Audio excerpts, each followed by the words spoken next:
Shabbat Shalom Mevorach. Nous sommes parashat Hukat.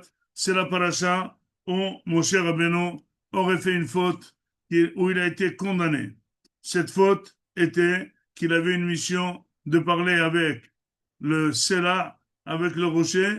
Au lieu de lui parler, il a vu que Am Israël est venu tout azimut, eux avec les BMO, sans ordre, très énervés, avec des manifs. Il leur a dit, je ne vais pas vous faire de nes. Il a pris le bâton, il a tapé deux fois le Sela, et à cause de ça, dit Akadosh Baruch Hu, vous avez ici empêché que mon nom soit sanctifié vers Israël. Vous avez ici enlevé tout mon kavod devant Am Israël. Vous avez ici utilisé vos forces soi-disant personnelles devant Am Israël et vous avez caché ma force. Et c'est pour ça que vous n'allez pas entrer en Israël. Et ça a été rappelé à tous chaque fois qu'on parle que Moshe Rabbeinu ne rentre pas en Israël. On est en train de rappeler quelle est cette faute. Quel est le fond de sa faute? Dit le Rambam que le fond de sa faute, c'est parce qu'il s'est énervé. Un dirigeant ne doit pas s'énerver.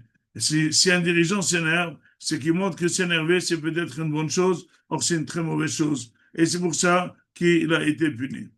Nous, pour un petit peu approfondir, nous allons expliquer d'où peut venir l'énervement de Moshe Rabbeinu contre Am Israël. Comment il a été énervé? Qu'est-ce qui s'est passé? C'est vrai que Am Israël ne s'est pas bien comporté, mais il a eu un ordre, il n'a pas eu un contre-ordre. Il a dit un ordre de parler au Sénat. Et pourquoi il y a un contre-ordre? Pourquoi il s'est fait lui-même un contre-ordre? Hachem ne lui a pas dit que ça dépend comment il vient. S'il vient bien habillé en cravate, ou il vient comme ça, très énervé, etc., etc. Il n'a rien dit. Donc finalement, tant que tu n'as pas un contrôle, tu fais ce qu'il t'a dit, tu fais le NES. Comment ça se fait que Moshe Rabbeinu s'est énervé? Eh bien, il faut savoir, pardon, que peut venir un énervement de quelqu'un. Un énervement de quelqu'un peut venir du fait qu'il se sent un petit peu touché et propriétaire de la chose. Je m'explique. Si jamais vous êtes postier et on vous demande de donner 1 million de shekels à quelqu'un, vous l'amenez, vous n'avez ni chaud ni froid. On s'en fout comment il t'a répondu, ni que ici il t'a dit merci ou pas merci. Alors c'est un ordre de virement, vous lui donnez.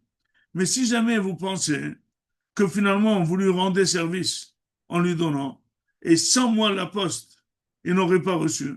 Si jamais vous accueillez mal, dit alors monsieur, vous n'allez pas recevoir ce million.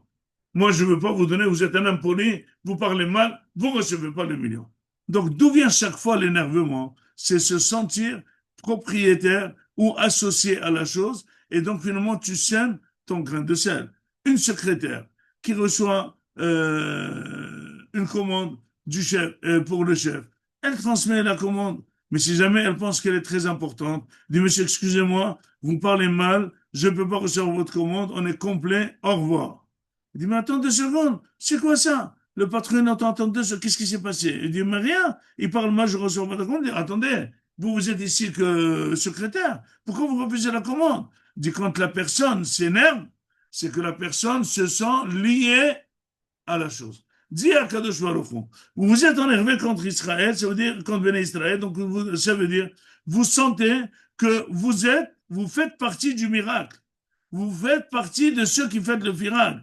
Et si jamais ils ne méritent pas, vous ne donnez pas votre part. Et donc, vous ne ferez pas le miracle. Et donc, finalement, ce n'est pas le miracle entièrement à moi. Le fait de rentrer associé dans les capacités de miracle avec Akadosh Baruch Hu, vous avez entièrement coupé le contact entre le peuple et Akadosh Baruch Hu, vous vous êtes octroyé des droits. Vous n'avez pas le droit de vous octroyer des droits. Vous n'êtes rien dans le miracle. Vous devez faire comme je dis et faire transparaître la Kadosh Baruch Hu. Ne pas faire transparaître votre personne. Cet énervement vient du fait que vous pensez que vous avez aussi votre mot à dire. Et si jamais ça se fait pas comme il se faut, et comme il le faut, et comme il se doit, je ne le ferai pas. Il lui a dit ça veut dire que vous êtes rendu, vous êtes octroyé des droits et vous avez affaibli mes droits vis-à-vis de l'Am Israël. Vous ne rentrerez pas en Israël. Pourquoi? Parce que celui qui ne reconnaît pas l'énissime